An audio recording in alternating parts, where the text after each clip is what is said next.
think it's time we ask ourselves if we still know the freedoms that were intended for us by the Founding Fathers. They seem to be in full-scale retreat from spending cuts and are talking about raising people's taxes again.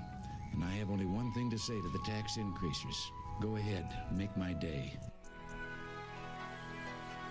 If we lose freedom here, there's no place to escape to. This is the last stand on earth. Those who would trade our freedom for security have embarked on this downward course. Whether we believe in our capacity for self-government or whether we abandon the American Revolution and confess that a little intellectual elite in a far distant capital can plan our lives for us better than we can plan them ourselves. Conduit News Radio with Paul Harrell is on now. Hello, welcome to the program. Thanks so much for being with us. We're here. It is December 23rd. It is Monday. Thanks for starting the beginning of your week with us here at the intersection of conservative ideas and reality, where we are building a liberty machine. And we have a great couple of days of shows for you. I mean, we're going to be talking with couple of guests. Tomorrow we've got Family Council's Luke McCoy on. I believe he's on the schedule. Today, I want to introduce you to United States Marine Corps retired Eric L. Mitchell. I'm going to ask him about being a veteran and ask him about being the CEO of this company called Life Flip, maybe get into a little politics. Always want to talk to our veterans, especially ones that are out there. This guy, Eric L. Mitchell, by the way, he has been voted and recognized many times for being an advocate for veteran entrepreneurs. You come back from combat, you come back from service, and, you go and you start a business. So we're going to talk to Eric about that as well as other things. And, I mean, do my eyes deceive me here? Is this right? We're going to be talking at 7:33 with the State Revenue Commissioner. Charlie Collins is on the schedule. So we're supposed to be talking with Charlie, former state representative, now the state revenue commissioner. Be interested to talk to him about, last time he was in the news was that car wash article, where we're trying to figure out, this car wash owner's trying to figure out how to pay his taxes, and he can't really get a straight answer. I've talked to Charlie about that, as well as I'd like to just ask him, what's it like being elected now versus being in government? Like, what's the... is there a learning curve, or, what's the different mentality, that sort of thing. Anyway, but between that, we've got a great show for you. At the same time, man, I'm telling you, I don't know about you, but my pastor yesterday delivered this incredible sermon about, and you think this is like you shouldn't even have to explain this, but it's just funny, we forget, but just about how Jesus brings peace.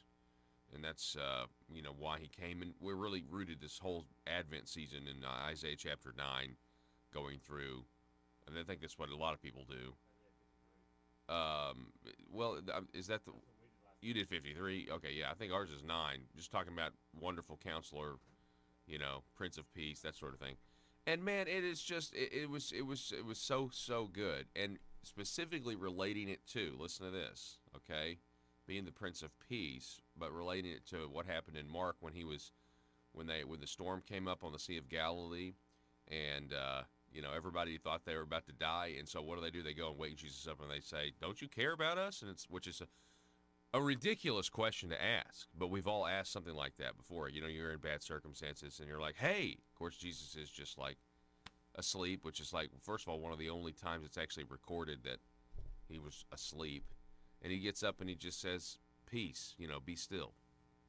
And then, this is what's interesting. The disciples were actually more terrified after everything had been made still than they were before, because the idea of God in the flesh being among them was pretty terrifying. You know what I mean? In a way. I don't know. Yeah, I'm sorry, Joe. You want to say something? No, so you were talking about that your church was in Isaiah.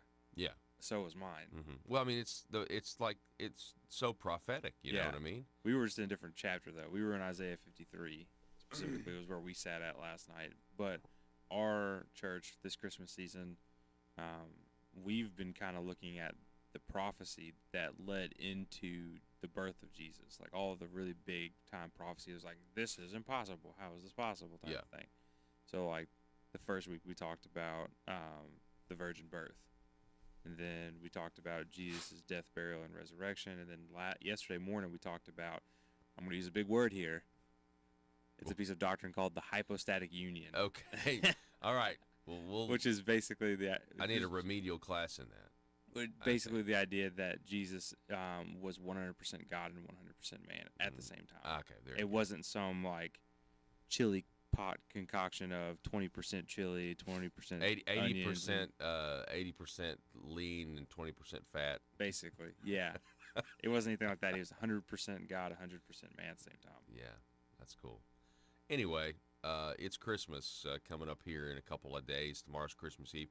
We will be on the air tomorrow morning for you guys, just FYI. And it's, I don't know, it's really, really a special time where you realize that literally the God of creation, the God of the universe, okay, decided to humble himself, make himself poor, and come in the form of a baby to pave the way for our salvation, making himself poor so that we might become rich, where we don't deserve it at all. And so I was already with a bunch of family last night, got a big family thing to do tonight, as well as obviously Christmas Eve and Christmas Day. So Merry Christmas to everybody out there. The telephone number 870-275-9799 if you want to contribute to the conversation today. You can also sound off on the Facebook page, facebook.com/Conduit News. That's facebook.com/Conduit News. A little bit of outrage over the weekend concerning the publication Christianity Today. I was talking with a family member last night, and they used to take, about 10 years ago, they quit taking Christianity Today because it had been sold.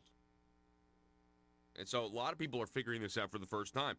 But those who were avid readers of Christianity Today, a decade ago or so, I was talking to one family member last night and said that he, did not re-up his subscription about 10 years ago because he noticed there was a clear deviation from, he didn't say a biblical worldview, but just basically it just seemed like it was different than what it was.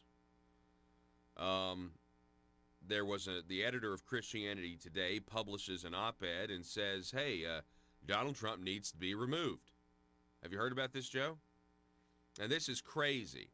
This is absolutely crazy if you go look up the original tenets of why Christianity Today existed, and you go look at the policies that Donald Trump has actually enacted or protected, they are very, very favorable to somebody in this country that's a Christian when we have religious freedom kind of on the brink. And if Hillary Clinton had been elected president, the Supreme Court would look totally different right now, and you would not have religious freedom. I believe that without a shadow of a doubt. I believe that in every fiber of my being. You would not have, or we would be on the path to not having, religious freedom. President Obama tried to move the Overton window, if you will, on this, saying things like freedom of worship instead of freedom of religion, meaning freedom of worship. This is what you do one day a week. You do it on private property. We don't want to see it. Don't put it on the public sidewalk. Get God out of public life, because atheism is not a worldview. Only religion is a worldview. Christianity is a worldview that can be forced on other people, but atheism and unbelief is not a worldview, and it cannot be forced on other people in society. Yeah, I really believe that. So this is what's so interesting, and there's some Christians that struggle with President Donald Trump being president, and I'm going to be honest with you, the professing Christians that struggle with Donald Trump being president is just because they don't like being as an evangelical, being lumped in with evangelicals who, support the president, because they've got a lot of friends who are not evangelicals and are actually radical leftists, and It makes things really awkward, and they have to kind of explain things. It really and truly, I'm telling you, that's why a lot of professing Christians have a problem with Donald Trump. Not a lot. I'm just saying some here and there, because they don't want to have to explain to their friends that are, don't necessarily agree with them all the time, because you get this, how can you be a Christian and support Donald Trump? Well, I've done a bad job explaining to you what the gospel actually is. Let me tell you something. There are no perfect people, and everybody is on a path to hell if it's not for, unless you have faith in Jesus Christ to take away your sins. That's the whole point. There are basically, you could put on, you like those church marquees that you see, and they always have something. One of the best ones I ever saw was hypocrites meet here daily. It was at a church. And it said, hypocrites meet here weekly, rather. Hypocrites meet here weekly. And it's like, oh, really? Yeah. Yeah. Because we're all fallen people, and we're walking through this thing called sanctification right now. Christianity Today editor, Trump's public morality makes him unfit for office. Now think about that. Think about that.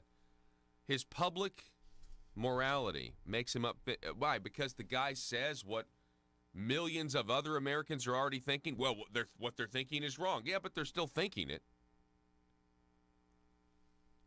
Maybe what they're thinking is right. Maybe it's the left that has used morality to deceive us. Maybe it's left that's used the cloak of morality to deceive us, convincing millions of Americans that their government is decent.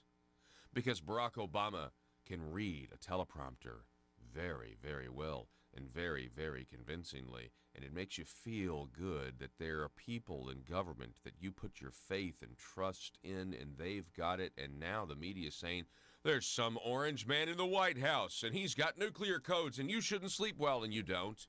You no longer sleep well for some reason. There's a lot of manipulation going on here. I want to remind you that Barack Obama gave guns to Mexican drug cartels that then used those guns to kill a border agent named Brian Terry. He didn't get impeached. He did a lot of other stuff, too. But that was one of the ones that was black and white. They were trying to run a Princess Bride. Basically, they were trying to enact radical gun control laws only on the southern border that would eventually spread all across the United States. It was a scheme. It was like, when I say Princess Bride, I'm talking about, that movie is incredible, by the way. Rob Reiner, not so much. He's a radical leftist. But if you go and you watch the Princess Bride and you realize the whole movie is about a false flag so they can start a war, everything becomes clear, right? It's like, I think they're in the pit of despair, Joe. Remember this? They're in the pit of despair. And he's like, you want to watch? Or something like that. He's like, I wish I could. But I've got my wedding to worry about, my wife to murder, and Gilda to frame for it. I can't. I'm swamped. Yeah, I'm swamped, yeah. Anyway, so Christianity Today. Man, this is just ridiculous. Listen to this. On Sunday's broadcast of CBS's Face the Nation, Christianity Today editor-in-chief Mark Galli said he wrote the editorial calling for the removal of President Donald Trump because his public morality makes him unfit. I don't know. I mean, in one sense, my call for his removal was on the order of hyperbole in this regard. The odds of that happening either by election or Senate are actually probably fairly slim at this point. What I'm really arguing in the piece fundamentally is that the president is unfit for office.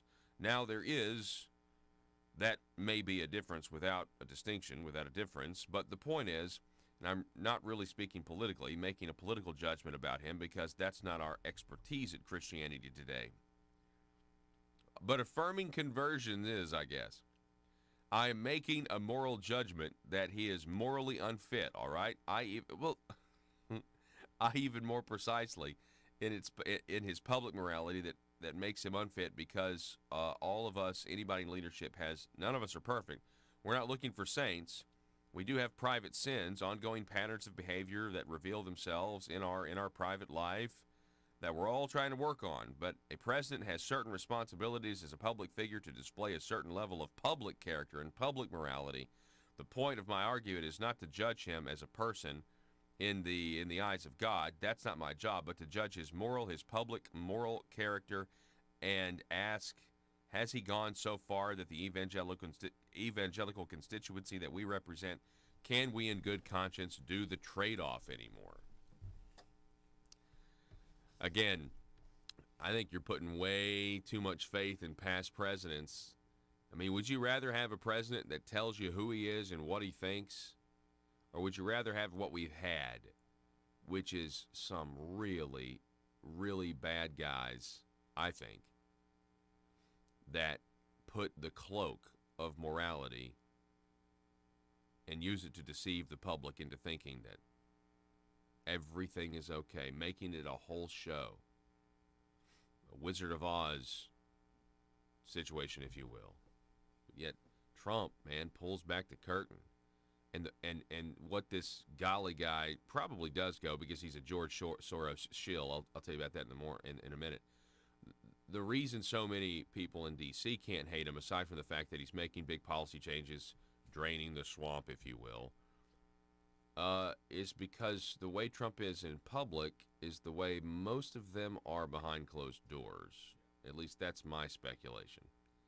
And I think if you think about it, you know, he knows the game. He openly admitted to paying politicians to get what he needed in business for the many years he was in.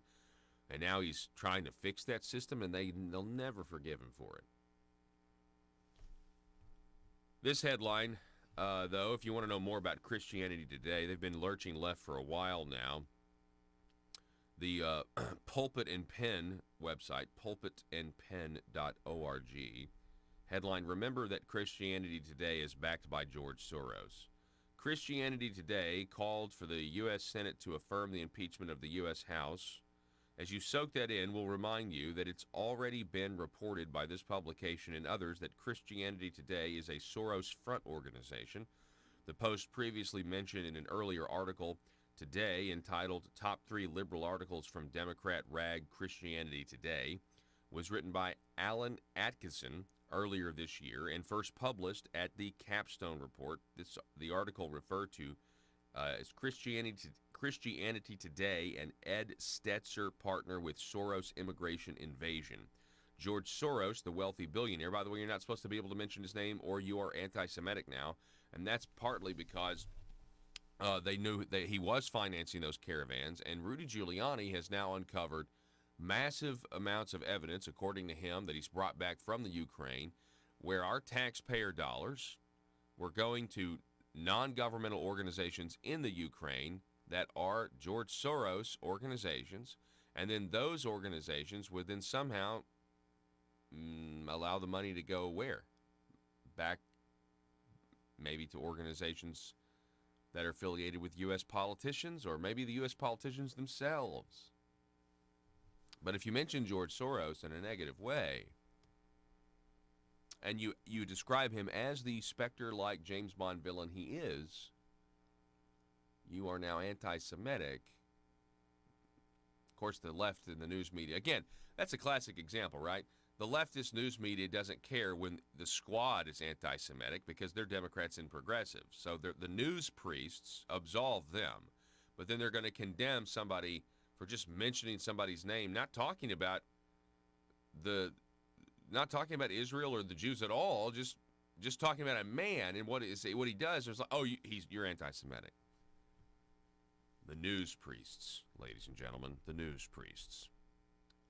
We're going to take a break. Got to reset here. Merry Christmas to everybody out there. Don't go anywhere. Stick with us. We'll be right back.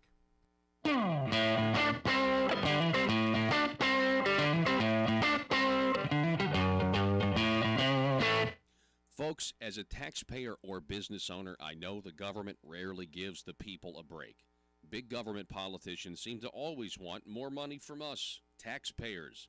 So if you want to support the work we're doing right here at Conduit News, bringing you the truth, then why not consider giving less money to the government that never stops overspending and overtaxing us by giving a tax-deductible donation to Conduit for Commerce. the premier organization in Arkansas that never stops promoting small business and limited government. Just go to conduitforcommerce.org and click on Support Our Cause. From there, you can decide if you want to donate monthly or one time. Give the government that's using your tax dollars to grow and grow less, and give the people fighting for your values more. Conduitforcommerce.org. As we speak, Beijing is employing a whole-of-government approach, using political, economic.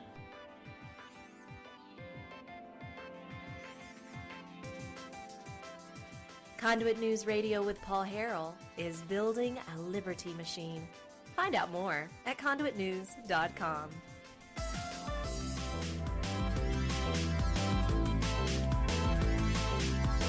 Yeah, that's good. We got Dave. Dave on the Facebook page wishing everybody a Merry Christmas. He's also saying that you got to drive safe. So, yeah, drive safe and don't rush. You want to get there, but you want to get there in one piece. State Representative Brant Smith sounds off on Facebook. I used to receive Christianity Today. I noticed a liberal direction years ago and quit taking the magazine. Dr. Billy Graham would be very disappointed. Yeah, again, that's exactly what a family member of mine said last night, that they quit taking the magazine a while ago because it was just clear that something had happened, that there was a shift there in that publication. Did you know that if you want to entertain that that multiple countries could have potentially interfered in U.S. elections or attempted to interfere in U.S. elections, that you're now participating in a Kremlin disinformation campaign? Yeah, this is out. They don't want you. They don't want you to know that the President of the United States, a man who gets more intelligence and more briefings than we even know about, than we can possibly comprehend, ignore the fact that when he was talking to the Ukrainian President Zelensky, he asked about the 2016 elections, the Democrat Party server, and this company called CrowdStrike. Well, you've got to ignore it. You are participating in a Kremlin disinformation campaign if you even suggest that the Ukraine meddled in our elections. Why? Because everything the Democrats have accused Republicans doing in Russia, the Democrats actually did in Ukraine. Chris Wallace of Fox News is now challenging guests that talk about Ukraine, saying that if you just mention, even if you mention it, it's like just stick your fingers in your ear and instead of saying la la la, say Kremlin disinformation campaign. You're parroting Russian talking points. Again, you can mention Russia, but you can't mention Ukraine. Isn't that odd? Pam Key from Breitbart on this weekend's broadcast of Fox News Sunday, anchor Chris Wallace asked Vice President Pence's Chief of Staff Mark Short why President Donald Trump wanted to investigate Ukraine interference in the 2016 election, which he claimed was Kremlin disinformation. Chris Wallace parroting deep state talking points. Does President Trump believe that it was the Ukraine, not Russia, that interfered in the 2016 election? Short said it doesn't have to be an either or. It can be both. Well, that's a reasonable answer. That's a reasonable assumption that Russia, and by the way, Iran tried to interfere in our elections. Go down the list of our adversaries. Probably some South American countries tried to interfere in our elections. But specifically, the president wants to know what's going on in Ukraine because there is, and I think we'll eventually realize this, but there was a clear effort on the United States' part to make sure we had somebody back during the Obama administration, to make sure we had a president in Ukraine that was friendly to the United States.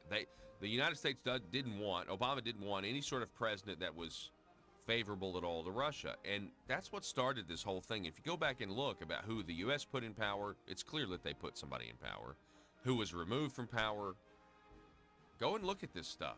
And now look where we are. And then you look at the prosecutor that was fired, and all of this is going to come out. Will the media cover it? No, but we will cover it here at Conduit News. Don't go anywhere. Back in just a moment.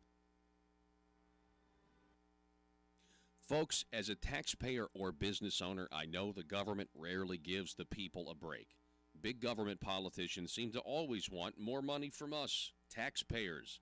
So if you want to support the work we're doing right here at Conduit News, bringing you the truth, then why not consider giving less money to the government that never stops overspending and overtaxing us by giving a tax-deductible donation to Conduit for Commerce, the premier organization in Arkansas that never stops promoting small business and limited government. Just go to conduitforcommerce.org and click on Support Our Cause. From there, you can decide if you want to donate monthly or one time.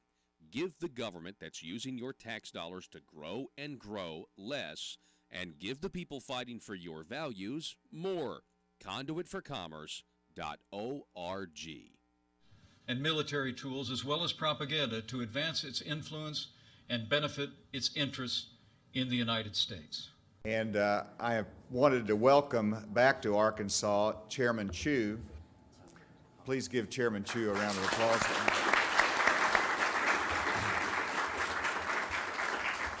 China is also applying this power in more proactive ways than ever before to exert influence and interfere in the domestic policy and politics of this country. Chairman Chu, I got to know as he is the CEO and chairman of Shandong Ruyi Technology Group out of Shandong Province. Over the past 17 years, China's GDP has grown ninefold. It's become the second largest economy in the world. Much of this success was driven by American investment in China. And the Chinese Communist Party has also used an arsenal of policies inconsistent with free and fair trade, including tariffs, quotas, currency manipulation, forced technology transfer, intellectual property theft, and industrial subsidies that are handed out like candy to foreign investment. We've been to Shandong Province a number of times since I've been governor. We've called on people, and Chairman Chu gave us the opportunity to meet with him at Ruyi, at their technology group there in Shandong, and saw his incredible facility. We asked him to visit Arkansas. He did. So Chairman Chu, we're delighted to have you here.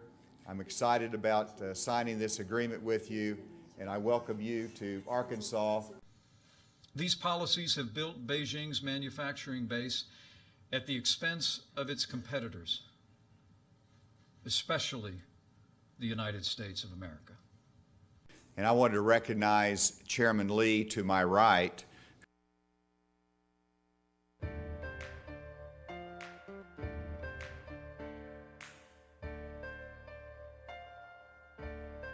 Bringing you your daily dose of truth.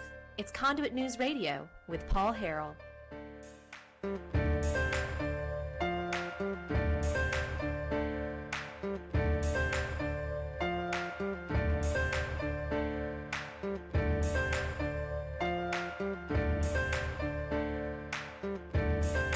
Welcome back, ladies and gentlemen. Thanks so much for being with us. Telephone number 870-275-9799 if you would like to contribute to the conversation. That's 870-275-9799. Clash Daily with Doug Giles. We've had Doug on before. Clash Daily, by the way, he's really great about trying to talk about this, immoral argument. Well, the president is immoral. And that's why it's like, what are you talking about, man? Look at these people in the Bible that God uses. That's all God has to broken sinners. That's all God has to use. That's all He uses down here. Are people that desperately need to be reconciled with Him and have a really bad checkered past. Man, it's kind of like some people though would get offended at being forgiven. Maybe some people do, like maybe that's why the enemy is called like the accuser, like how dare you be made whole when you don't deserve it. And it's like, yeah, that's the whole point, man. That's why we're celebrating Christmas. How silently the wondrous gift is given.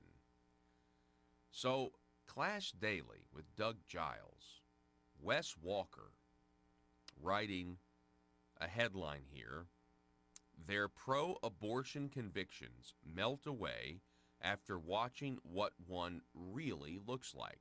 There's a video now circulating the internet that shows a graphic depiction of the procedure known as abortion.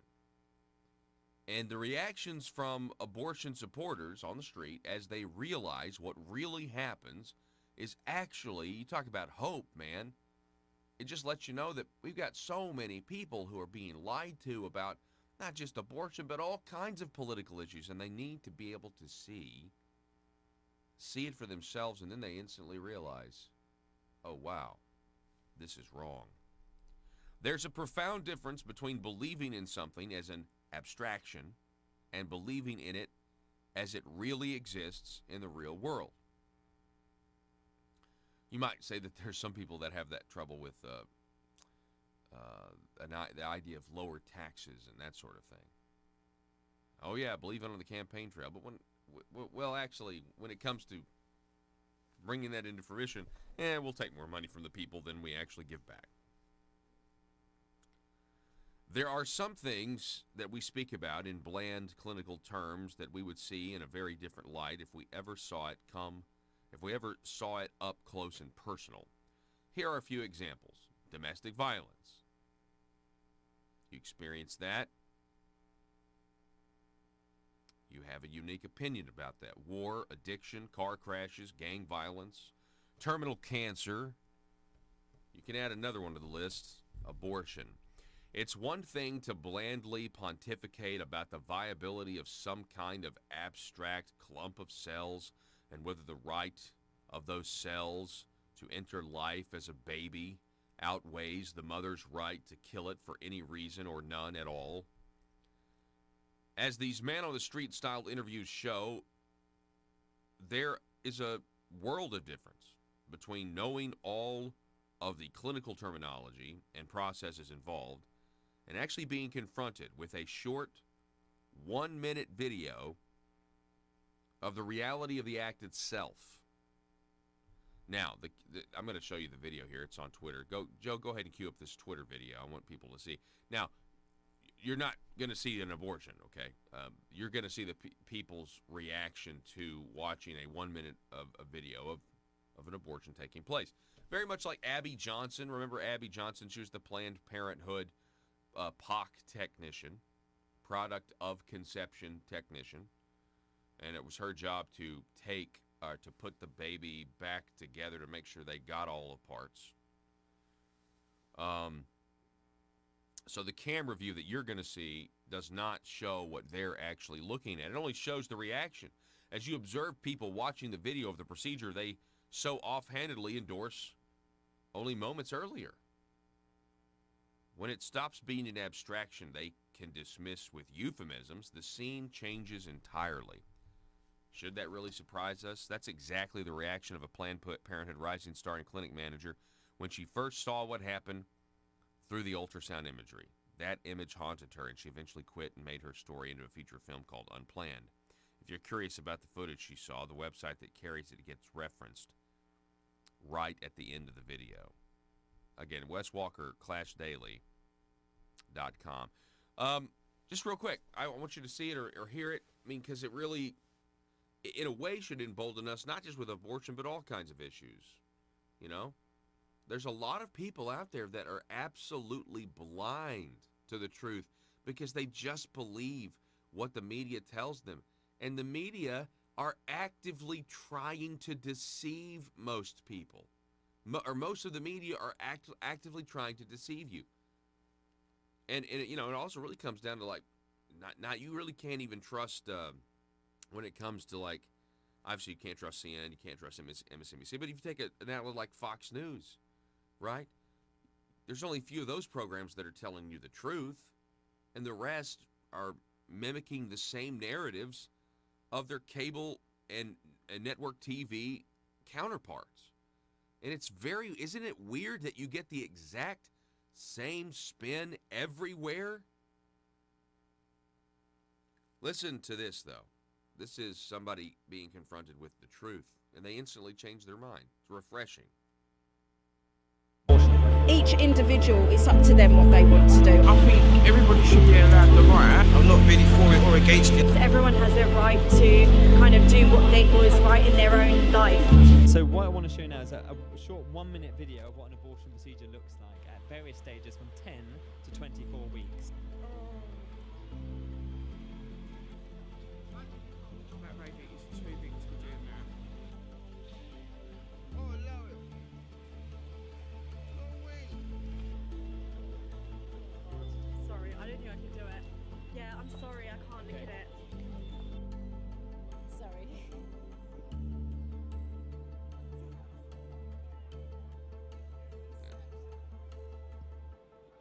That's the video. That was those babies were fully formed. It wasn't even like it was.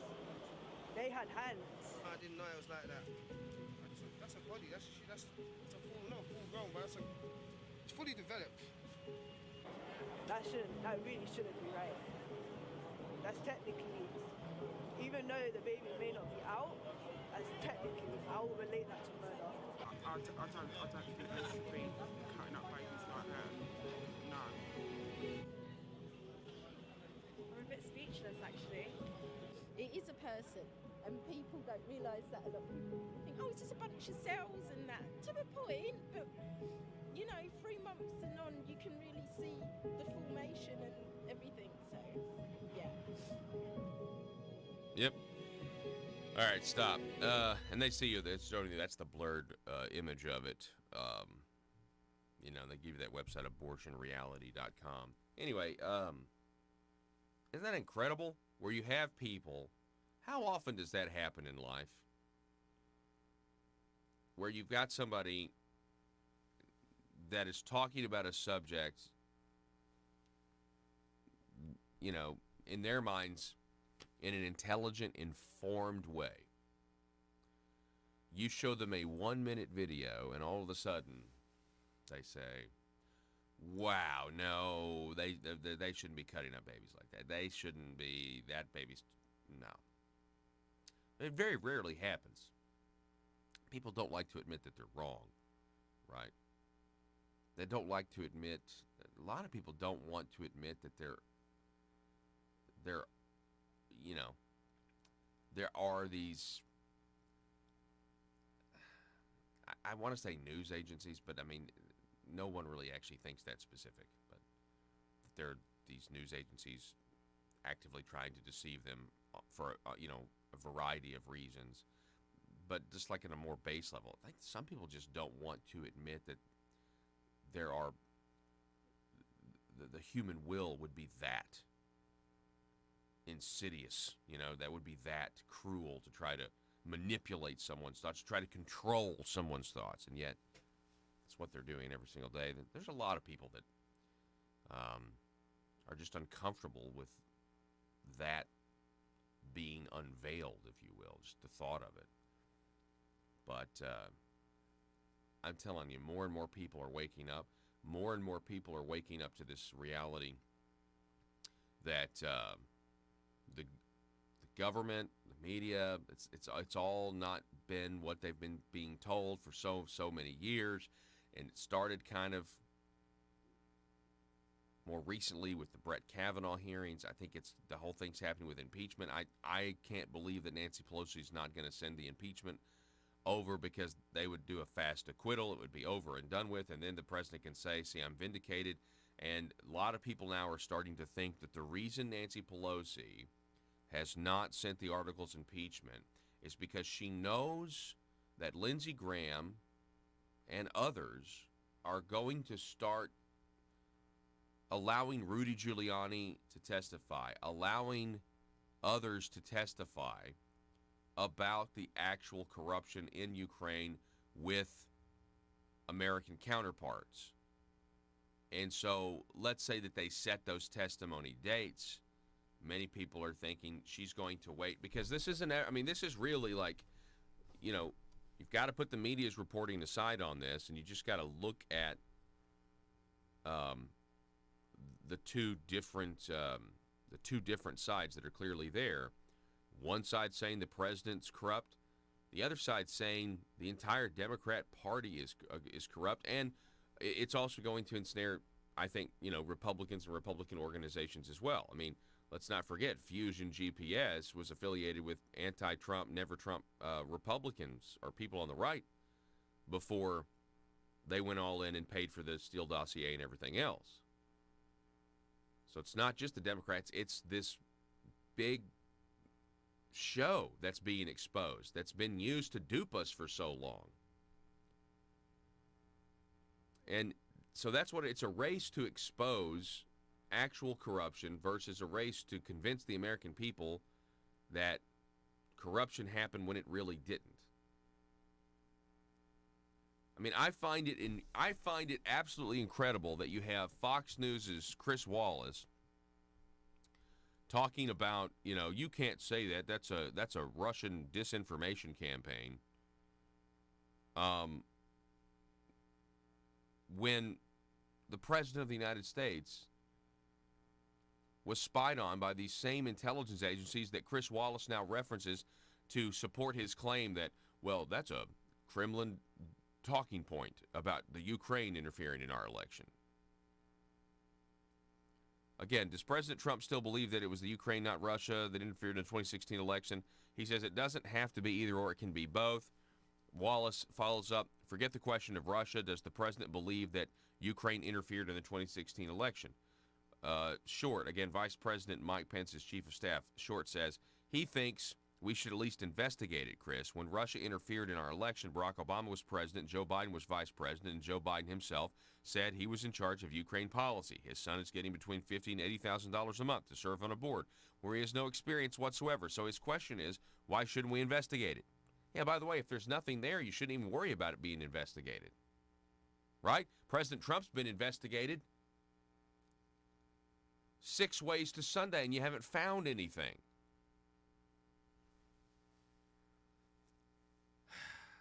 So his question is, why shouldn't we investigate it? It seemed like we could never get enough investigation of foreign interference in our elections for 3 years, but as soon as the president asks for it, it's like, hey, we've got to impeach him.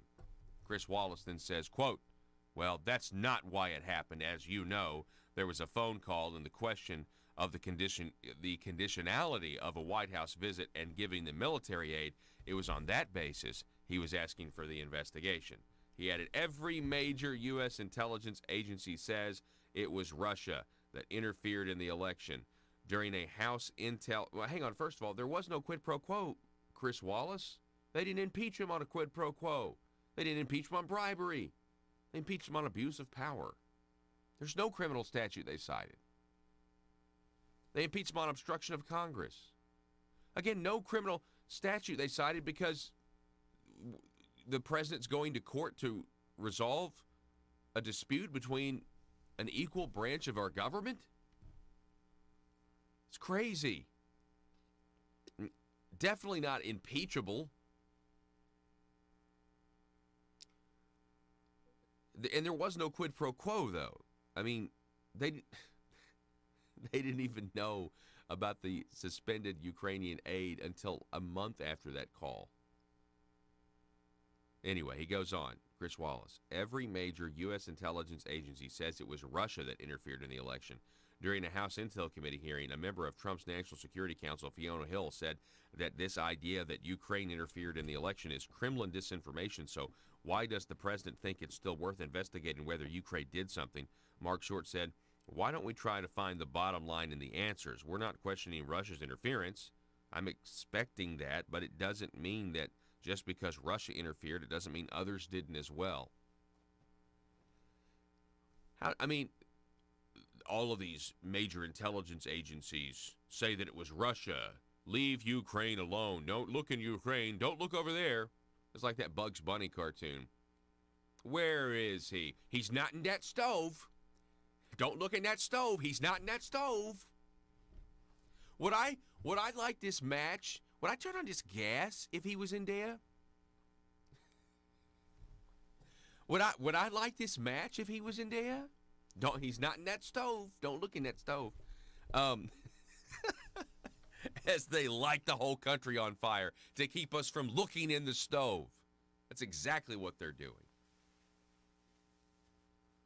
Yeah, I mean,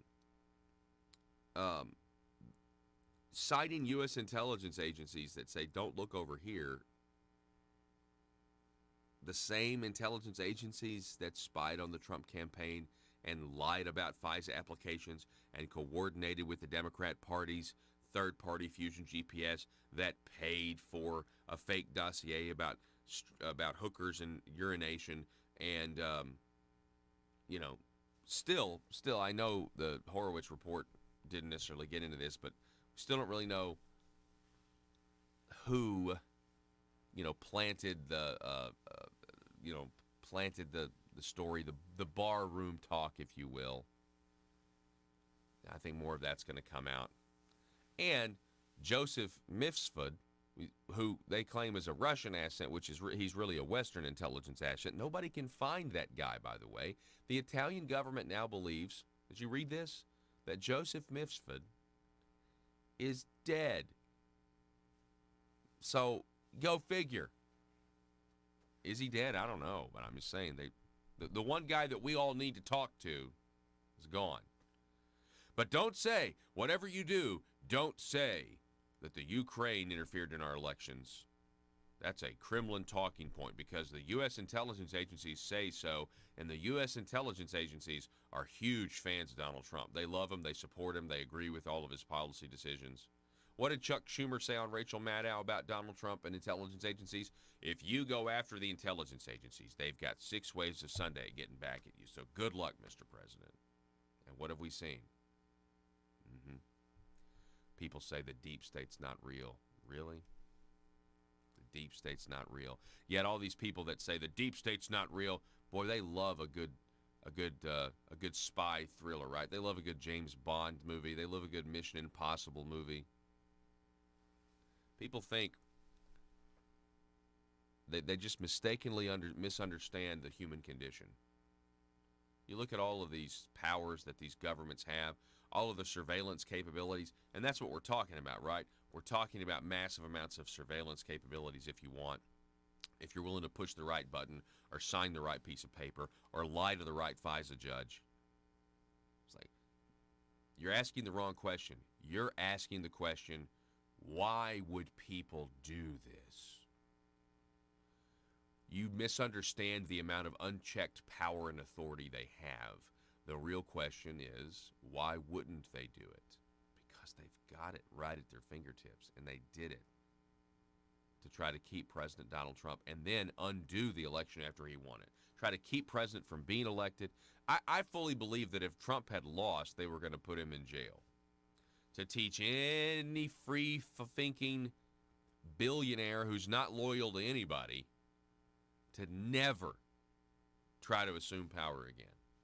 And never tell Hillary Clinton that she's going to jail on a debate stage. Right? They were going to come after him with all of this stuff and make it look like, I'm telling you, they were going to prosecute him if he lost.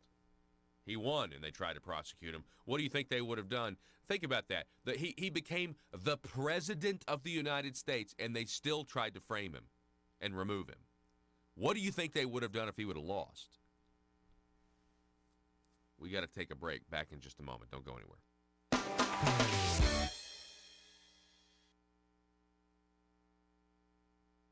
Folks, as a taxpayer or business owner, I know the government rarely gives the people a break. Big government politicians seem to always want more money from us, taxpayers. So if you want to support the work we're doing right here at Conduit News, bringing you the truth, then why not consider giving less money to the government that never stops overspending and overtaxing us by giving a tax-deductible donation to Conduit for Commerce, the premier organization in Arkansas that never stops promoting small business and limited government. Just go to conduitforcommerce.org and click on Support Our Cause. From there, you can decide if you want to donate monthly or one time. Give the government that's using your tax dollars to grow and grow less, and give the people fighting for your values more. Conduitforcommerce.org. who is the founder of Sun Paper of Shandong Province in China. I also want to recognize Secretary Ma of Shandong Province.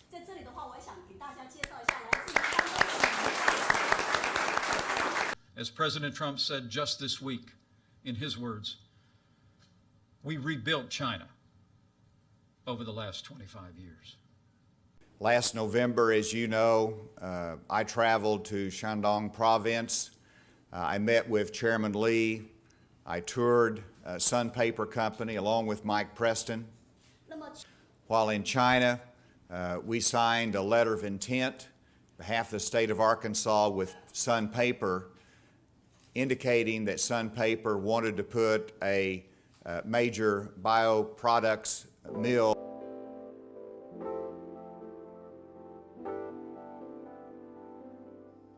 Money, power, prestige, essence, essence, essence, ace. Available now from aristocrats serving Arkansas. From the Nata Rhino collection. The fragrance of backroom deals. Nepotism. The aroma of higher taxes. Subliminal deception. Deep state. Ace. Made right here in Arkansas by a taxpayer-funded Chinese factory.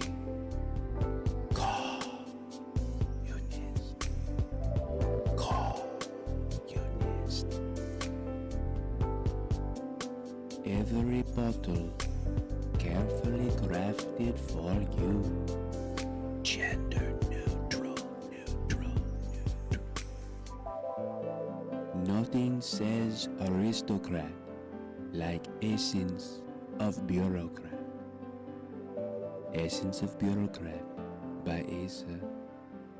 Available now in the Marble Palace gift shop. Paul Harrell parody.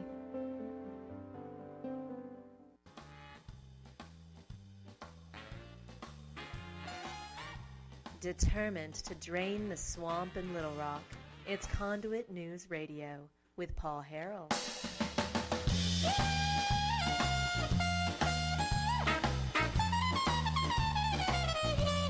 Yeah, so we were supposed to be,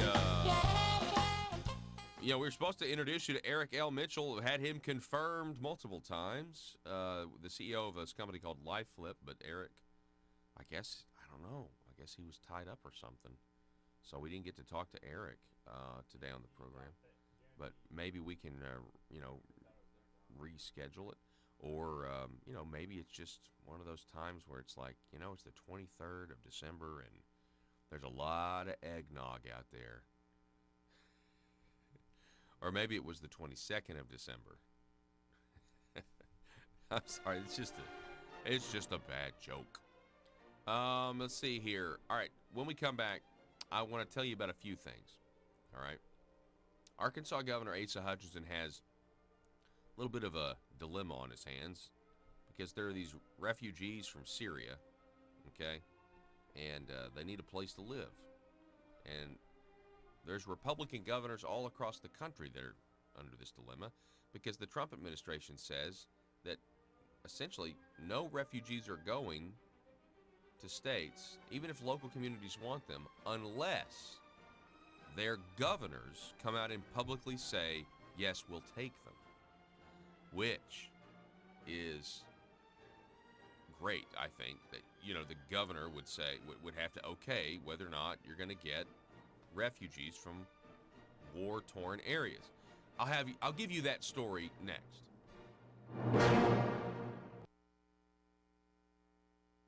Folks, as a taxpayer or business owner, I know the government rarely gives the people a break. Big government politicians seem to always want more money from us, taxpayers.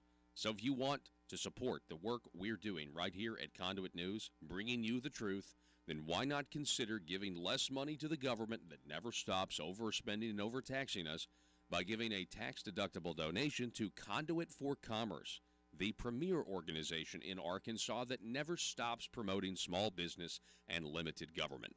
Just go to conduitforcommerce.org and click on Support Our Cause. From there, you can decide if you want to donate monthly or one time. Give the government that's using your tax dollars to grow and grow less, and give the people fighting for your values more. Conduitforcommerce.org.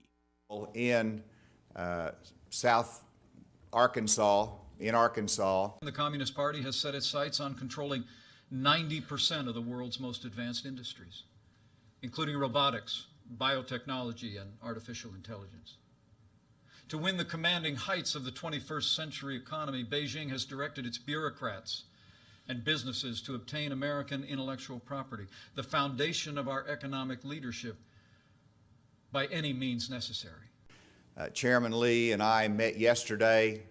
Chairman Lee indicated to me that Sun Paper has selected Arkadelphia in Clark County as the location of a $1 billion bioproducts mill. Beijing now requires many American businesses to hand over their trade secrets as the cost of doing business in China. It also coordinates and sponsors the acquisition of American firms to gain ownership of their creations. Worst of all, Chinese security agencies have masterminded the wholesale theft of American technology, including cutting-edge military blueprints. And using that stolen technology, the Chinese Communist Party is turning plowshares into swords on a massive scale. Well, thank you all for joining us via Skype from Beijing this morning. Here in Beijing, it is 10 p.m. in the evening.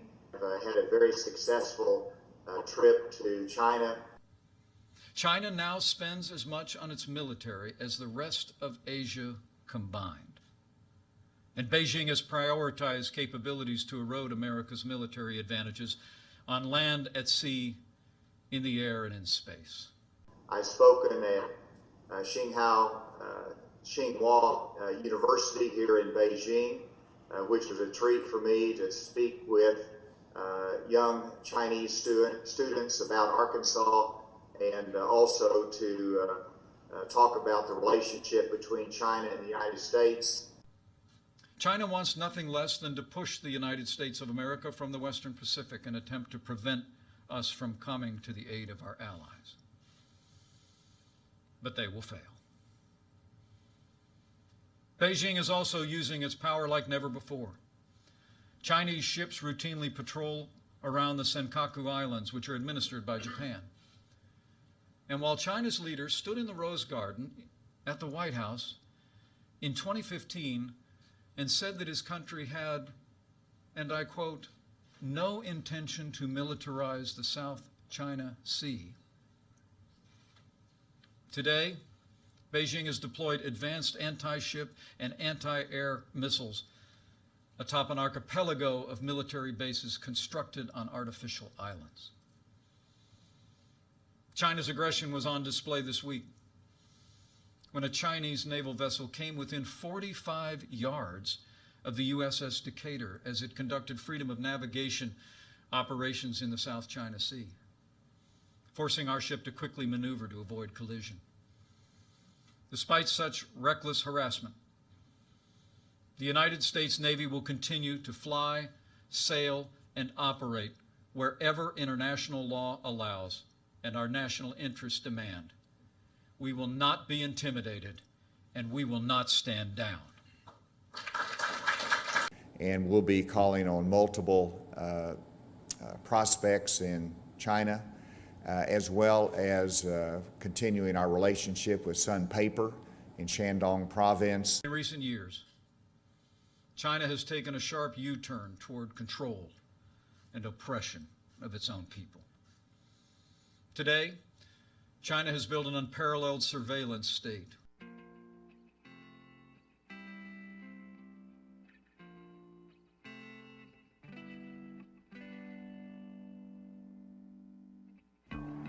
I think it's time we ask ourselves if we still know the freedoms that were intended for us by the Founding Fathers. They seem to be in full-scale retreat from spending cuts and are talking about raising people's taxes again. And I have only one thing to say to the tax increasers. Go ahead, make my day. If we lose freedom here, there's no place to escape to. This is the last stand on earth.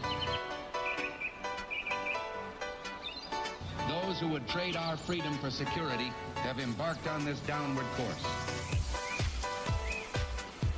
Whether we believe in our capacity for self-government or whether we abandon the American Revolution and confess that a little intellectual elite in a far distant capital can plan our lives for us better than we can plan them ourselves. Conduit News Radio with Paul Harrell is on now. All right, welcome back. Thanks so much for being with us. Hour number 2. Did you see this story? Trump order forces state leaders to take public stance on accepting migrants. This is from the AP. Grant Schultz, and Julie Watson. Randy Watson, everybody. Randy Watson. An executive order by President Donald Trump giving states the right to refuse to take refugees is putting Republican governors in an uncomfortable position. They're caught between immigration hardliners who want to shut the door and some Christian evangelicals who believe helping refugees is a moral obligation. Others say refugees are vital to fill jobs and keep rural communities afloat. Kind of like Chinese foreign investment. More than 30 governors have agreed to accept refugees, but about a dozen Republican governors have stayed silent as they face a decision that may be made by must be made by January 21st. So resettlement agencies can secure federal funding in time to plan where to place the refugees. Trump's executive order requires governors to publicly say they will accept the refugees. They cannot automatically come to the states, even if cities and counties welcome them. So far, no one has opted to shut out the refugees. Okay, talks about Republican governors in Arizona, Indiana, Iowa, Massachusetts, Nebraska, New Hampshire, North Dakota, Ohio, Oklahoma, South Dakota, Tennessee, Utah, West Virginia. They've considered accepting refugees. They've consented to accepting them in 2020. We scroll on down here. Get to Governor Asa Hutchinson. Republican Governor Asa Hutchinson said Arkansas is determining which communities may be interested in accepting refugees, looking at financial costs and verifying security checks, but that no final decision has been made. Quote, I'm committed to ensure that refugees brought to Arkansas have a real chance to settle and become self-sufficient. Now, there's no question that that is a noble goal. What kind of refugees are we talking about here? Well, in 2015, governors from 31 states, nearly all with Republican governors, including Greg Abbott of Texas, tried to shut out Syrians, citing terrorism fears, but they didn't have the legal authority at the time. Nebraska Governor Pete Ricketts, who tried to turn away Syrians in 2015, spent weeks reviewing his options. A federal judge last year permanently blocked Indiana from trying to turn away Syrians under an order that Vice President Mike Pence championed as governor. Okay. So they're from Syria. Okay. All right. Well, let's just go ahead and say it. Well, I'll back off before I say it. Let's first say this. Are there people in these groups that could move here, melt into society, become that want peace? They don't want any of this in their life. Yeah, they are. Now, there are those in there. There's no question there are. Are there also people in there that are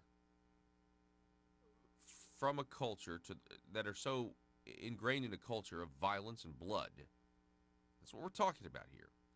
Violence and blood. That they will not be able to shake it off. Are there... That doesn't even count the terrorism ideology. Then you put another layer. You put another stencil over this, which is radical Islamic terrorism.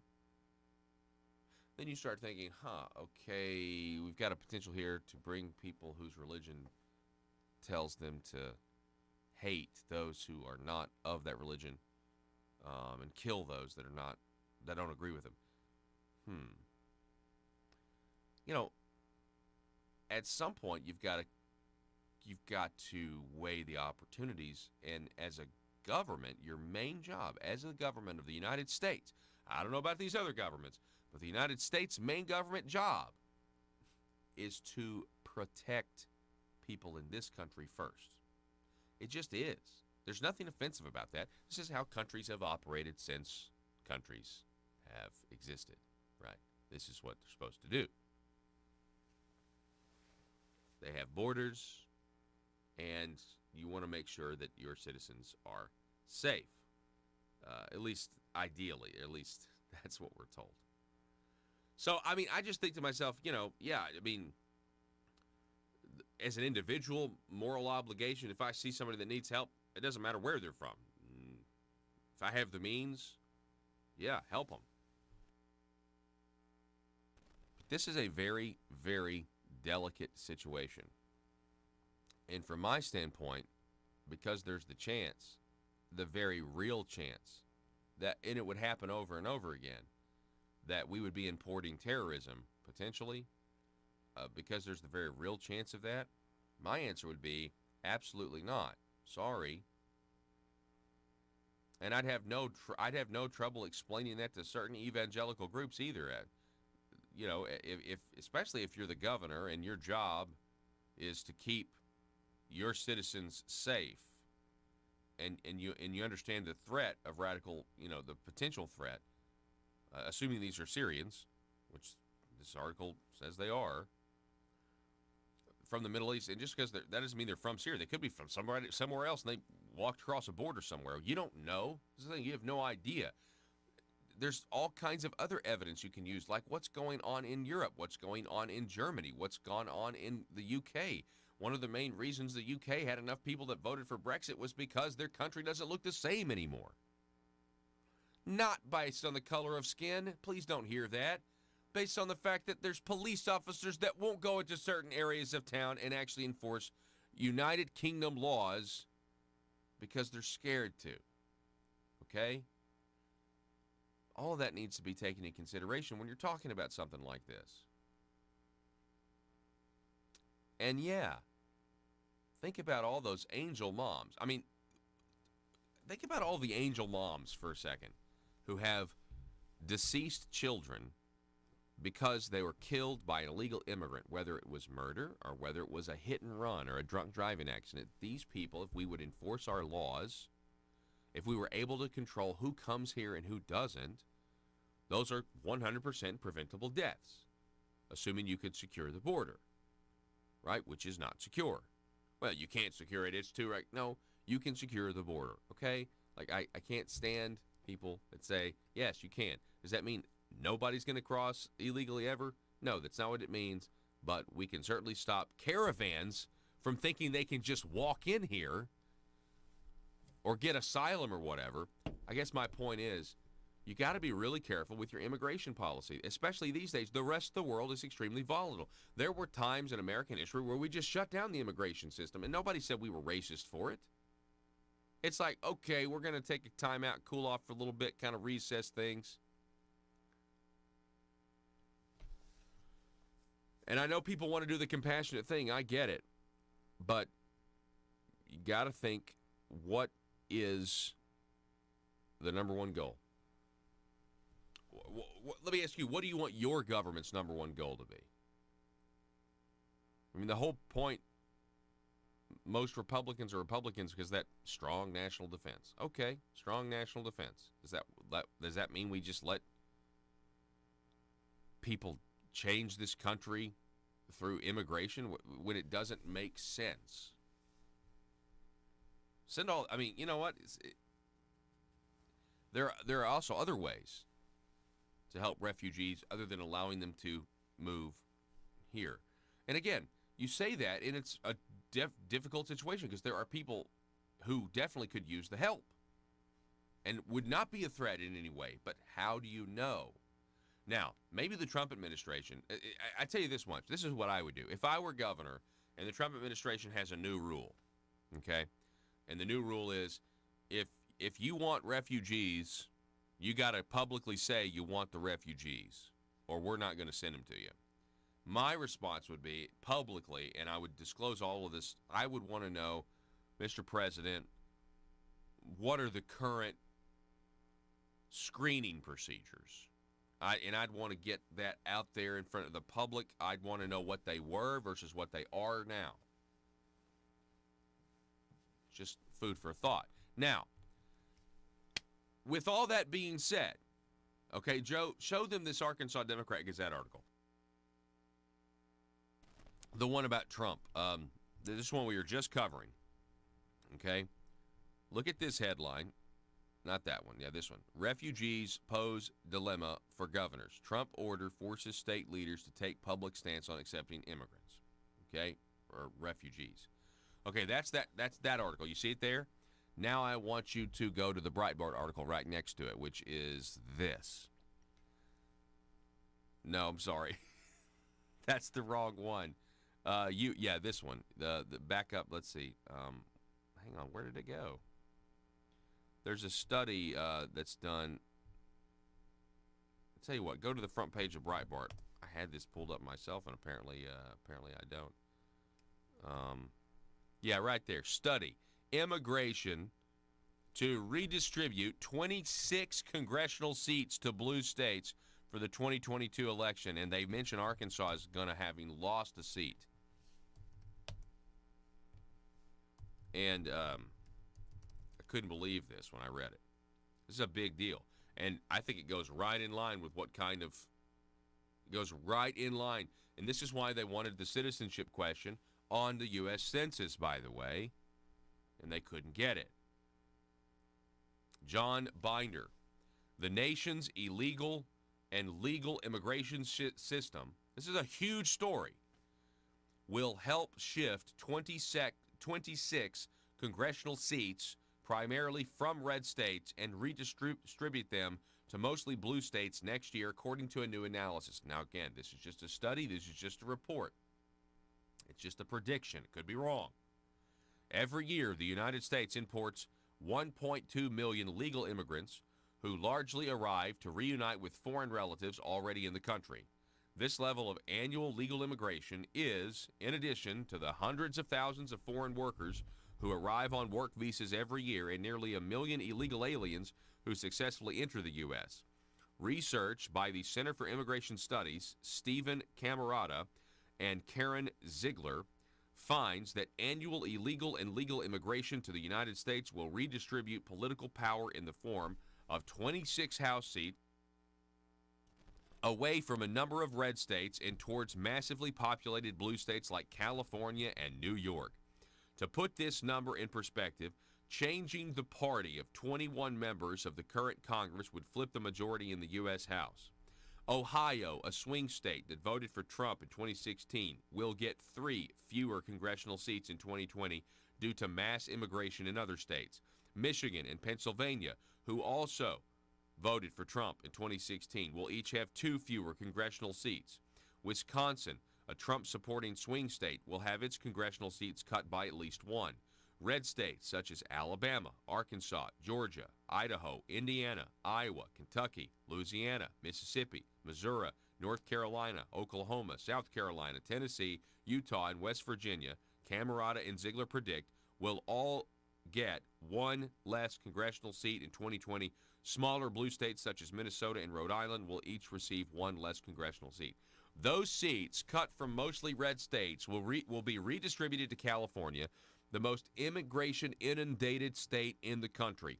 California by 2020 is set to gain 11 congressional seats solely due to the fact that non-citizens, rather than just American citizens, are counted in congressional apportionment. Me thinks it may be time to end this little, what would you call it, sequester of 435. It's only 435. You know, when they first started out, they didn't have a cap on it. If you had at least 30,000 people that you could represent, you could become a district. I mean, there was a process, but you could become a congressional district. It's 435 now, though. That's it. Now, I know that's a radical idea to expand Congress. It's like, do we really need more of them? Well, I mean, you could argue that we would. I mean, you could argue it'd be better, but I digress. It'd be a lot easier just to not count immigration. It'd be a lot easier to not count non-voting citizens as far as apportionment is concerned. I mean, not citizens. I'm sorry. No, we shouldn't be counting illegal aliens and let them dictate how we as American citizens are represented. I mean, there's something so morally wrong with that. You're telling me as an Arkansan, I could have less congressional representation in D.C., less specific congressional representation in D.C., because an illegal alien takes it away from me?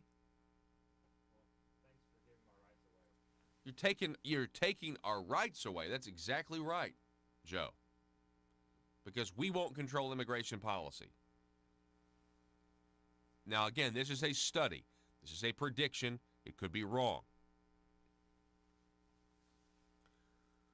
Likewise, New York, where nearly 40% of residents are foreign-born, is set to gain 4 more congressional seats, and New Jersey, with a more than 22% foreign-born population, will also take an additional 2 congressional seats. Texas, which has become increasingly blue due to immigration and out-of-state young people migrating there and not changing their dumb political points of view. They're coming from states that have been bankrupted by Democrat policies. They come to a oasis of jobs and less regulation in Texas, but they don't change how they vote.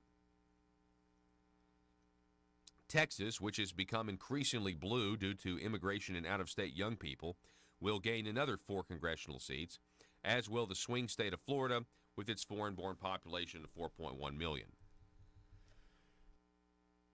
The deeply blue states of Illinois and Massachusetts, both of which went 55 to 60% for Democrat Hillary Clinton in 2016, will each gain 1 congressional seat. As Breitbart News has chronicled for years, the counting of only American citizens to divide up congressional districts and electoral college votes would shift power away from the affluent metropolitan coastal cities of the U.S. and towards middle America. If congressional districts were set by the number of citizens, the overall average population needed per congressional seat would decrease to about 670,000 citizens per district. This would give a stronger advantage for states with small illegal alien populations to gain and keep their current number of congressional seats. Camerata and Ziegler's research is one component of how overall immigration is aiding and shifting power to Democrats in metropolitan cities such as Los Angeles, New York, San Francisco. In the upcoming 2020 election, about 1 in 10 U.S. voters will have been born outside the country. This is absolutely startling news, if true. And again, if you're just joining us, this study is saying that because of the 2020 census, they're saying by the 2022 election, states like Arkansas and Louisiana and Mississippi and North Carolina and others will lose 1 congressional seat. That would mean that Arkansas's seats would go from 4. We have 6 delegates, 2 senators. Can't change that. They want to, but you can't. We go from 4 congressmen in Arkansas to only 3.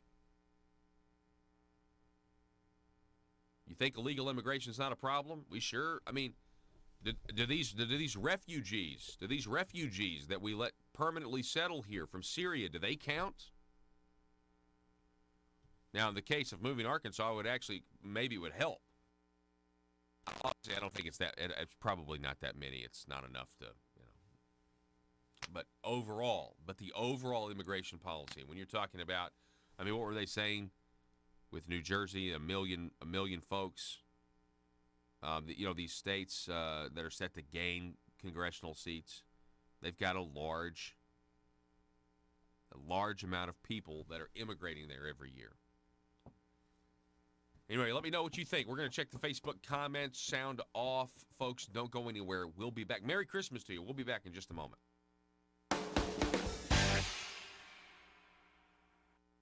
Folks, as a taxpayer or business owner, I know the government rarely gives the people a break. Big government politicians seem to always want more money from us, taxpayers. So if you want to support the work we're doing right here at Conduit News, bringing you the truth, then why not consider giving less money to the government that never stops overspending and overtaxing us by giving a tax-deductible donation to Conduit for Commerce, the premier organization in Arkansas that never stops promoting small business and limited government. Just go to conduitforcommerce.org and click on Support Our Cause. From there, you can decide if you want to donate monthly or one time. Give the government that's using your tax dollars to grow and grow less, and give the people fighting for your values more. Conduitforcommerce.org. And it's growing more expansive and intrusive, often with the help of U.S. technology. And when it comes to religious freedom, a new wave of persecution is exposing the truth and everything the Marble Palace establishment keep trying to cover up. It's Conduit News Radio All right, with so check Paul this out. Harrell. All right, we got big changes coming. A lot of you know this. Those of you that consume the program digitally, you're not going to have much changes. You're still going to consume the program on the internet, on the podcast, or anything else. Those of you that consume this program on the radio, coming January 2nd, we won't be on the radio anymore.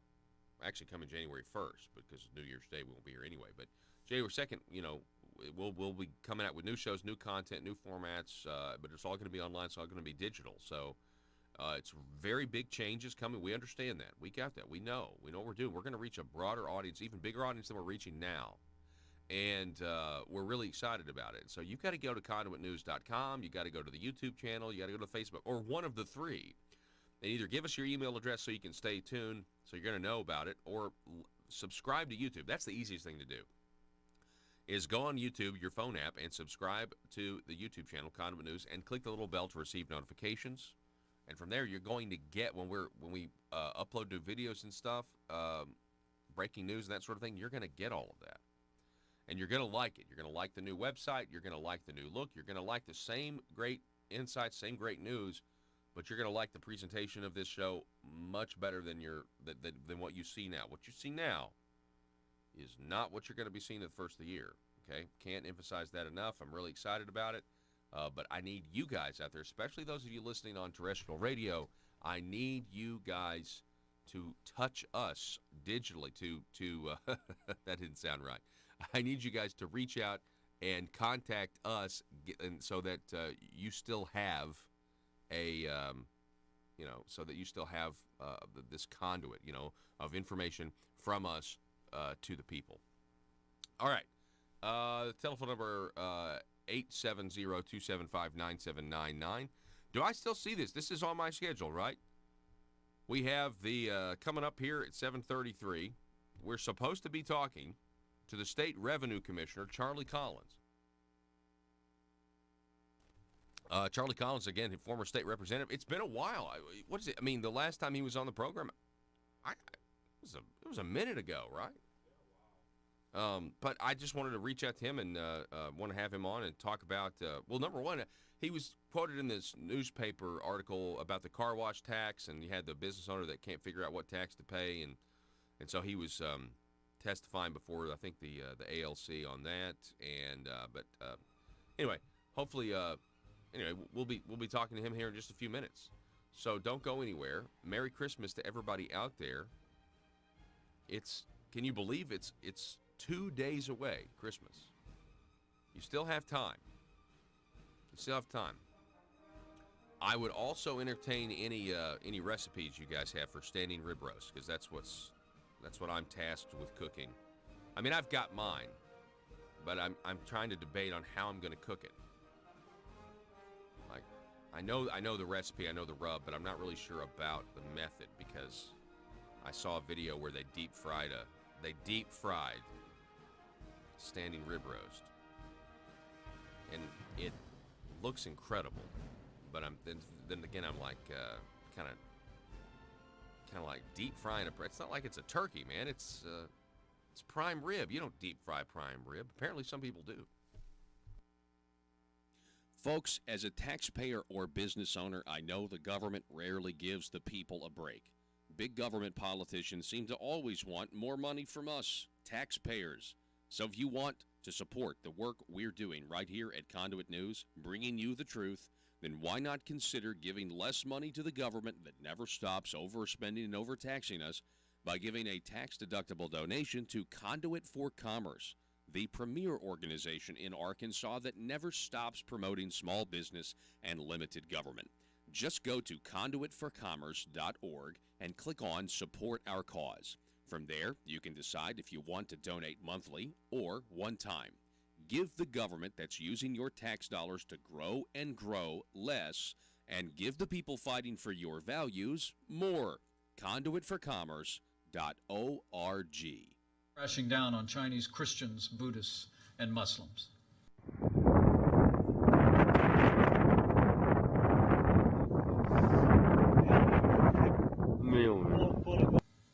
Last month, Beijing shut down one of China's largest underground churches. Across the country, authorities are tearing down crosses, burning Bibles, and imprisoning believers. And Beijing has now reached a deal with the Vatican that gives the avowedly atheist Communist Party a direct role in appointing Catholic bishops. For China's Christians, these are desperate times. So, do you like him as a candidate? I think he's brought a lot to the table. It's not my message. I worry about the party in terms of expanding our base and what the message does to our recruitment of Hispanics, outreach to minorities.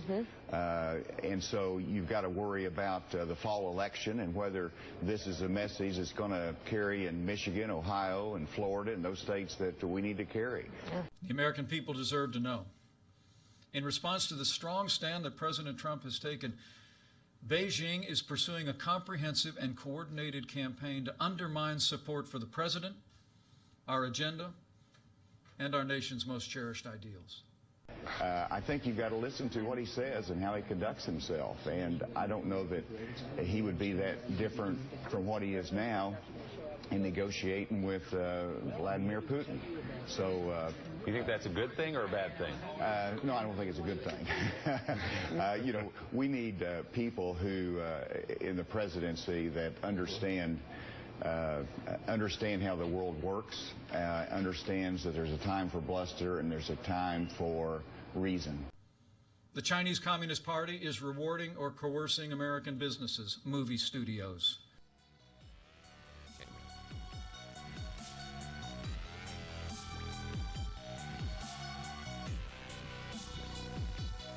Need your daily news fix? Don't forget to tune in to Conduit News Radio with Paul Harrell. Here we go, folks. Welcome back to the program. Thanks so much for being with us. I want you to welcome back. We've got Charlie Collins on the line. Charlie is the State Revenue Commissioner. Merry Christmas, Charlie. How are you? Merry Christmas for you, Paul. I'm doing fantastic. Good. I'm glad. I'm glad to hear it. It's been a while since we had you on the program. I think the last time we had you on, you were serving in elected office as state representative. And I understand, I know the election didn't work out the way you wanted it to last time, but now you're in state government. What can you tell us about that transition? How are those roles different for you? That's a great question, Paul. And I remember when I was first elected to the legislature, I'd heard a lot of, discussion about elected people and whatnot, and kind of had some of those preconceptions. And I remember when I actually got in to do the work alongside the other state representatives and state senators, my overall feeling was of being impressed with the people as individuals and being impressed with the way the institution functioned. And one of those things that just always stuck out in my mind was, just like the founders intended, no one individual in that legislature has control over the other individuals. You really do need to find some type of consensus or, change or policy differences, et cetera, just aren't going to move forward. So I remember being just really happily overwhelmed with how true that was. And I would say that it's been similar moving into state government. The people that I get a chance to interact with and work with, very good hearts, just doing all they can to try to make things better for the people of Arkansas. And the distinctions between the executive branch, the legislative branch, the judicial branch, you can almost feel those in terms of how things get done and how things move forward. So, I would just report that the American system is extremely healthy and thriving, particularly here in Arkansas. Again, we're talking with State Revenue Commissioner Charlie Collins. Now, I saw you were mentioned in this article about car washes, and you have this business owner by the name of Wade Dunn, who there's this new car wash tax that's out there where it's a tax on water, and he can't figure out how much he's supposed to pay. And there's some. Why don't you just tell us, like, what exactly is Mr. Dunn's problem here? So, if we talk about this particular law, I think it was I personally thought it was a very good bill. The bill did several things, including lower the corporate income tax. Paul, I think you and I both know how important it is to lower those marginal tax rates on individuals and businesses to help incentivize and generate even more economic activity. Other elements of that bill changed some of the more restrictive regulations on businesses in terms of how taxes were treated. For example, something called net operating loss carry forward, where Arkansas' system was more restrictive than a lot of the states around us. That was expanded to be closer to some of the other states around us. And there were some other elements of that bill. And as your listeners can probably tell, as I described some of those corporate business change improvements in the bill, this was a very complicated and technical thing because, frankly, that tax code can be quite involved and complicated. Well, one of the elements that the legislature chose to put in the bill were some changes to the way car washes were taxed. One of the things that happens over long periods of time is just like you build a house and you add on rooms and you add on different things to what the structure already was. That's the way that the car wash tax had evolved in Arkansas over the decades as new technologies were used. So the legislature tried to modernize that, and I think they did. The net change is about $3 million tax cut for car washes overall. One of the elements of the program is a fee on water usage. So the challenge comes if your water meter goes to something besides just your car wash. And there are a few businesses in Arkansas, including the business owner that you're describing, where that's the case. And so I think that's the reason that's a little bit more challenging. But I'm very confident that working together and talking with the business owner, we're going to be able to get to a satisfactory place. That's something that always happens with people that have good heart and good intention. That's certainly what DFNA has, and I believe that's also what this business owner has. Well, So, I mean, yeah, I hope it works out. I hope he wants to know how much money he owes, and it's difficult. I feel like this is just we have unintended consequences, and we had a like you just said, Charlie. We had a lot of moving parts in this piece of legislation, and it kind of is confusing. I mean, for example, I was in the committee. I mean, when all this was being debated, I was watching. I had no idea that there were different types of car washes, and you had full service car washes that were maybe subject to this tax that automated car washes were not. And, there was kind of a little bit of competition between those two business models, if you will. And that's why I think the automated guys fought this, because they were kind of thinking like, I don't know if we, should tax me based on water usage, I mean, did you know that there were these two competing? To me, they seemed like they were two business models competing with one another, and one got the legislation they wanted, and the other not so much? Well, I think there are even more than two. If I would share with you how I look at it in terms of how I think about it, you've got car washes which are clearly service oriented, where you've got people there doing the work, and so that one, for some of those, it didn't change very much at all. The ones that were doing a lot of the discussing, they might have fit maybe a couple of the models you talked about, but they're even more than that. And as that technology changes in that industry or any other, the legislature, of course, is free to make changes in how they design to tax and do other things with those industries. So we're happy to just implement the law. And when we have a new law in a complex area, sometimes it takes a little bit before everybody involved has alignment on the right way to move forward.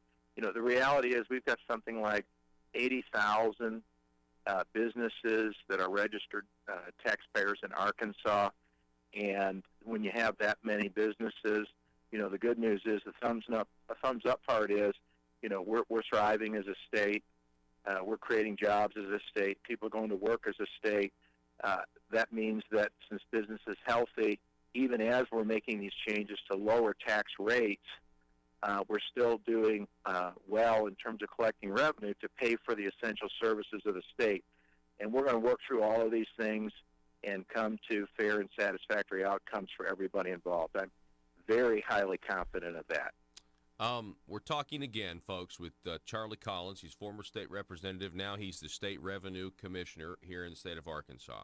So, Charlie, I know you were a strong advocate back when you were in elected office back in 2017 and maybe even before. You were a proponent of this internet sales tax, and I was not, but it's here now. Okay, it's in this piece of legislation that lowered the corporate tax and did this car wash situation, and we have now this tax that we can levy on out-of-state sellers.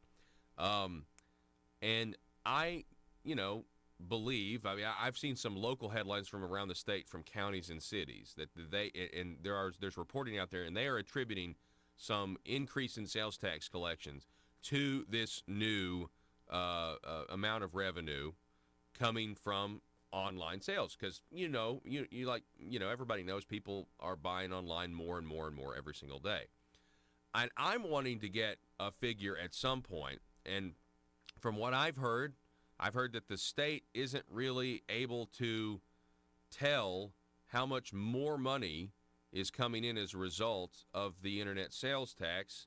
Is that true? Do you know? Is there any way we'll know as a state how much more revenue we've gotten because of the internet sales tax? So here's what I would share, trying to address a lot of the things that you just mentioned. Number one, what you're describing is, again, another great topic on how changing technology changes how government needs to operate, implement, and execute in order to make sure we're fairly doing the business of the people of Arkansas. When we passed our sales and use tax law, I believe it was 1949, the issue was not internet taxing. It was, guess what, catalogs, right? So the opportunity that people might have thought when they bought something out of state, that if the catalogs did not collect the sales tax, then what was the result? And Arkansas law is very clear that when you bought something back in the 1950s, whether it was from a catalog who did not collect and remit the sales tax. In other words, unlike when you go to the grocery store or the drugstore, those stores, when you ring out your cash register receipt, just has the collection of the tax on it. If you bought from a catalog in those days, some did and some didn't. But if they did not collect and remit, you still owed the tax because the tax applied regardless of whether the seller collected and remitted. So the issue that we were talking about back in 2010 or 2011, 2013, 15, 17, and on was never about a new tax. It was never about an additional tax, and it was never about whether a tax was related to a type of purchasing. It was always who was to collect and remit the tax. That was always what the discussion was. And as you said, now the online sellers, as long as they have a certain number of transactions, a certain amount of business, they're responsible, just like brick and mortar stores are, to collect and remit that tax. And as you said, because that segment of the market is growing so fast, the taxes in that segment of the market are going up. In Arkansas, they're going up at a high rate because we had some online sellers who voluntarily collected and remitted taxes.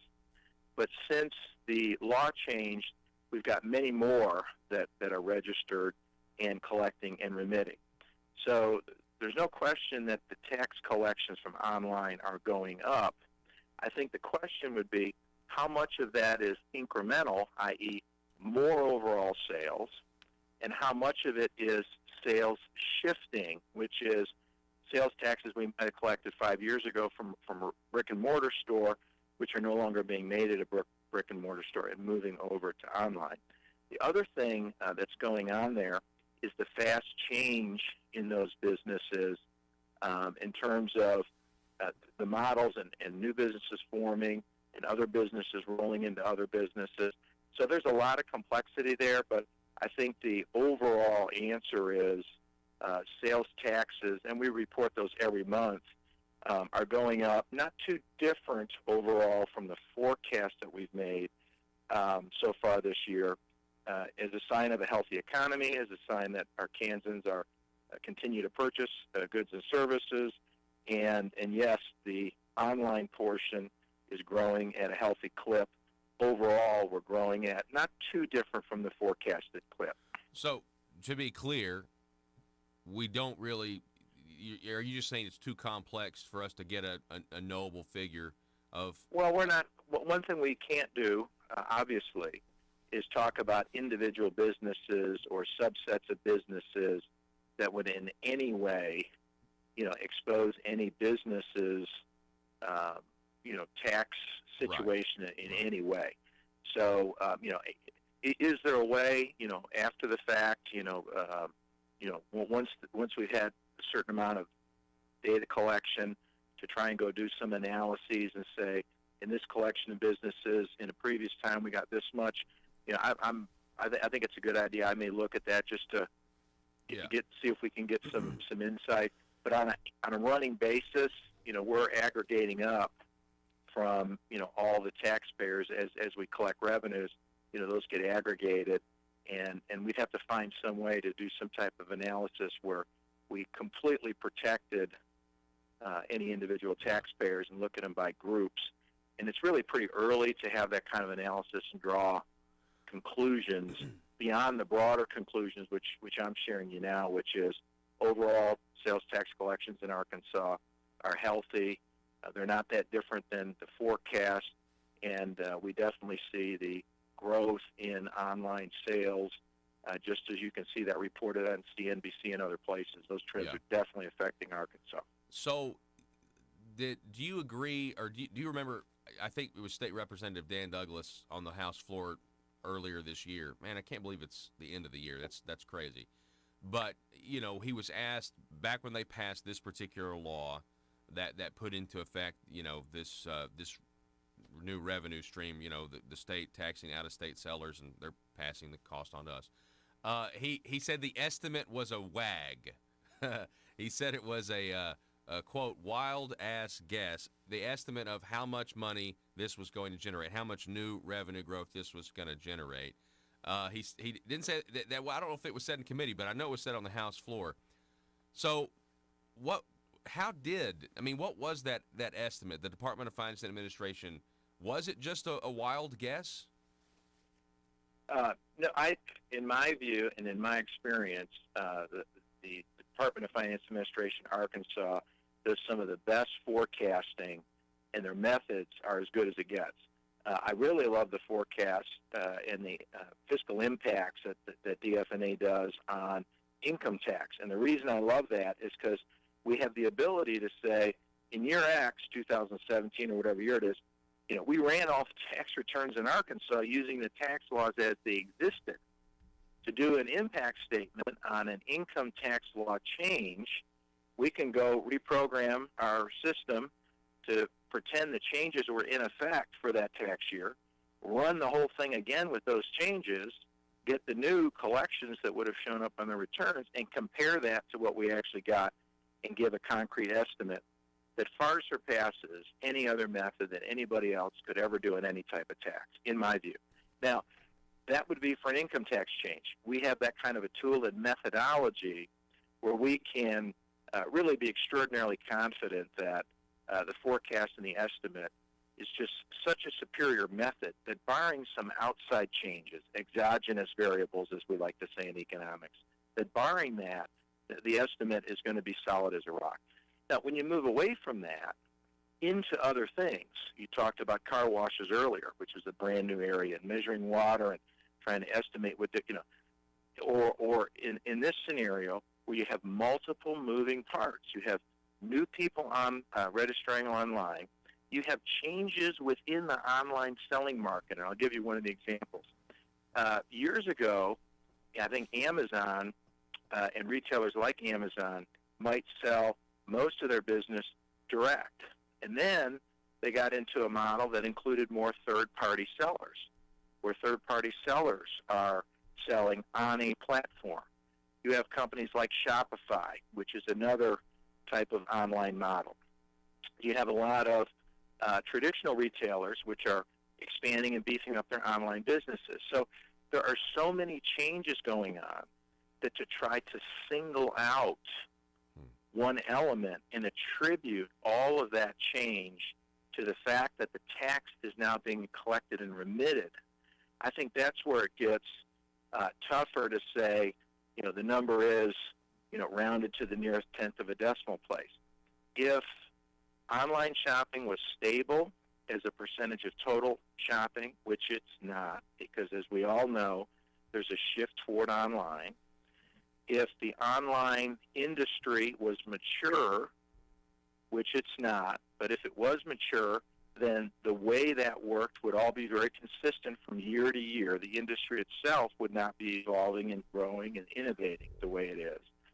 And if the economy was flat, in other words, not growing overall, so that the revenue we collected in one year would be similar to the revenue we collected in the following year, it would be much easier to try and say the amount of increase in revenue of X is due to this one or two factors. But since we have all of those moving parts, fortunately for us, they're all positives. The economy is growing because the economy is healthy. The online industry is growing and evolving because great technology. So it's that puts me in a position where I hate to try and say, the estimate is perfect or it's not perfect or it's due specifically to this one thing. But overall, the sales tax forecast at Arkansas is pretty much on track with what we projected overall, net. So again, I know we're running out of time here, but I while I have you, I'm trying to understand. So you mentioned that we have these businesses are registering with the state. Yes. Okay. So how do you know? And maybe this might help maybe get a knowable figure for how much more money the state's getting because of this new law that has to do with the internet. If somebody doesn't pay what they owe, how do you know it? Well, obviously we have laws in the country, and people are expected to follow the laws, and we have every reason to believe that's exactly what's happening. So as new businesses form, who meet and others grow to the point where they meet the qualifications of needing to register, then those businesses then go ahead and do that in Arkansas. So if you only sell, let's say 10 transactions a month, then you don't need to register with the state of Arkansas. But if your business takes off and you meet those minimum thresholds, then you need to register. Obviously, the bigger the business and, the more impact it's having in terms of growing sales, et cetera, the more it's just going to be out in the news in other areas. And as businesses get bigger, they just, start paying attention to more things. So if you're suggesting there may be a business somewhere that should be registered and didn't register because they just crossed one of those minimum thresholds or something like that. But our experience is business owners are trying to do the right thing. People are trying to follow the law. DFA is not in a gotcha game. We do not look at the world that way. We're not here to do gotchas. We're here for one reason. We serve the people of Arkansas. And in the Revenue Division, we've got the tax arena. We've also got the revenue offices, so think about drivers and car registrations, etc. We've also got the Office of Child Support Enforcement. All of these areas touch, so many Arkansans that I would just look at it from the standpoint of we in the Revenue Division, in many ways, are focused on customer service, trying to make the customer service here in Arkansas as great as it can be for the individuals of Arkansas and for the taxpayers of Arkansas, so that everybody is being treated fairly. And if you're making money and you're paying your taxes, you can count on the fact that we're doing everything we can to make sure that that same outcome is happening across the board. But it's not a gotcha type of approach. It is we're all in this together, and we need to serve our customers well and make sure that everybody is following the rules in a consistent fashion. Charlie, and, that's Charlie what we're here Collins, to do. State Revenue Commissioner. Charlie, thanks for coming on. Thanks for letting me prod you with questions, and Merry Christmas, sir. I really appreciate it. Thank you, Paul. Merry Christmas. All righty, folks, we're going to take a break. We got to go right now so we can wrap up the show. Don't go anywhere. Folks, as a taxpayer or business owner, I know the government rarely gives the people a break. Big government politicians seem to always want more money from us, taxpayers. So if you want to support the work we're doing right here at Conduit News, bringing you the truth, then why not consider giving less money to the government that never stops overspending and overtaxing us by giving a tax-deductible donation to Conduit for Commerce, the premier organization in Arkansas that never stops promoting small business and limited government. Just go to conduitforcommerce.org and click on Support Our Cause. From there, you can decide if you want to donate monthly or one time. Give the government that's using your tax dollars to grow and grow less, and give the people fighting for your values more. Conduitforcommerce.org. Universities, think tanks, scholars, journalists, and local, state, and federal officials. And then, Chairman, you'll look out in the audience and you'll see multiple members of the governor's cabinet. We're also here to support you. You'll see multiple members of the state legislative assembly. They're here to support you, and specifically Senator Caldwell, Senator Ingram, Representative Murdoch, Representative Hollowell. These are your senators and your representatives now. You call on them and they're going to help you, guarantee it. And Senator English, I saw you out there too. Thank you for being here as well. As we speak, Beijing is employing a whole-of-government approach, using political, economic, and military tools as well as propaganda to advance its influence and benefit its interests in the United States. Folks, as a taxpayer or business owner, I know the government rarely gives the people a break. Big government politicians seem to always want more money from us, taxpayers. So if you want to support the work Conduit News Radio with Paul Harrell is building a liberty machine. Find out more at conduitnews.com. I will say this, we really appreciate Charlie coming on. We don't have a lot, we got a minute left, so maybe we can get into a little bit more of what he said. But from what I can tell, it doesn't look, it seems like we've confirmed that the government's position is that they really don't know. Like they really can't give you a hard figure how much more money is coming from the people to the government because of the internet sales tax. And that's just frustrating because, there was an estimate about how much it would bring in, and I got a feeling it's way over what was actually estimated. You know what I'm saying? So that's something that we can talk about more. Also, seems like I read every month about record revenue coming in that's over, projections. I don't know if that's specifically sales tax projections, but we'll look into that as well.